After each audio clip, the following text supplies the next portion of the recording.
Throughout the early days of Assassin's Creed, the series was built upon a universe full of lore, mystery, and fantastic storytelling. The series, built under the leadership of Patrice Désilets, focused on tight narrative, incredible gameplay, and took us into open worlds that had never been attempted before on such a large scale. However, the series started to slowly move away from what made it so great. After Assassin's Creed 3, a game that was incredibly ambitious in scope, but to some extent poorly executed, it was clear that Ubisoft had no idea where to take the series next. After the occasional incredible game, i.e. Black Flag, and random contained stories within Unity and Syndicate, it seemed that a new approach was needed.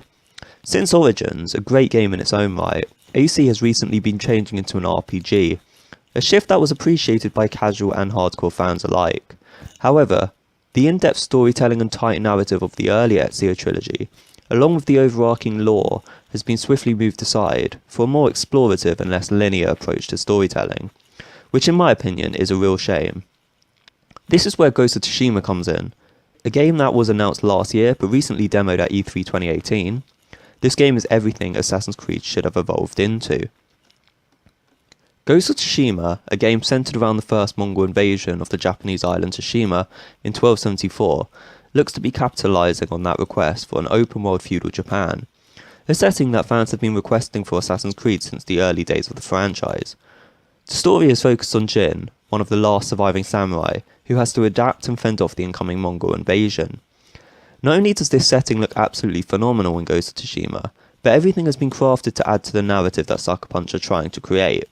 For example, in the demo we see that beautiful backdrop throughout the duel at the end, something that very few open worlds managed to capture. See, here's the thing, the Assassin's Creed franchise was built on narrative. Everything you did and everything you gained in the Ezio trilogy, for example, was purposefully mapped to evoke the narrative that the game was building towards.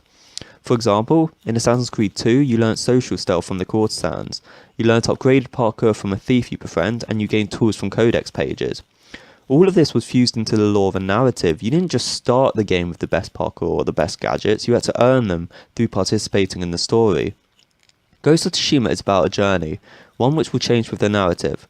From an interview with Sucker Punch, it was suggested that Jin's armour will change throughout the game based on where the narrative has taken you, and that the historical backdrop will only fuel your character's motivations even more. There is no go here, do this insignificant thing just to get XP, do some side quests so you are the right level to do the next main quest. No, it's a narrative experience set in an open world. Not only this, but the gameplay mechanics of Ghost of Tsushima is built on methodical combat and stealth, something that the Assassin's Creed franchise was kind of based on but has slowly moved away from. The phenomenal combat mechanics shown in the E3 demo reflects the samurai movement, with careful sword placements and dominating attacks if you play your cards right. This is something that Assassin's Creed never truly got right. The earlier games tried to express this, with defensive stances and waiting for counterattacks, but the franchise never expanded upon this in an innovative way. And this is shown by the almost hack-and-slash combat that Origins and Odyssey is now focused on. Moving on to stealth, Ghost of Tsushima seems to be giving the player the chance of using stealth to progress through the game. And even a Batman Arkham-style fear takedown is shown in the demo, potentially expressing that you can truly become a stealthy player if you strategize. This is great, the more options the better. I was a huge fan of AC1 and AC2, and this game truly looks to be like an evolution of those games. The focus on narrative, the focus on a historical backdrop, and the focus on gameplay choice is something that is hugely invigorating to see, especially in a way that reflects a sense of realism and finesse that other open worlds games struggle to nail.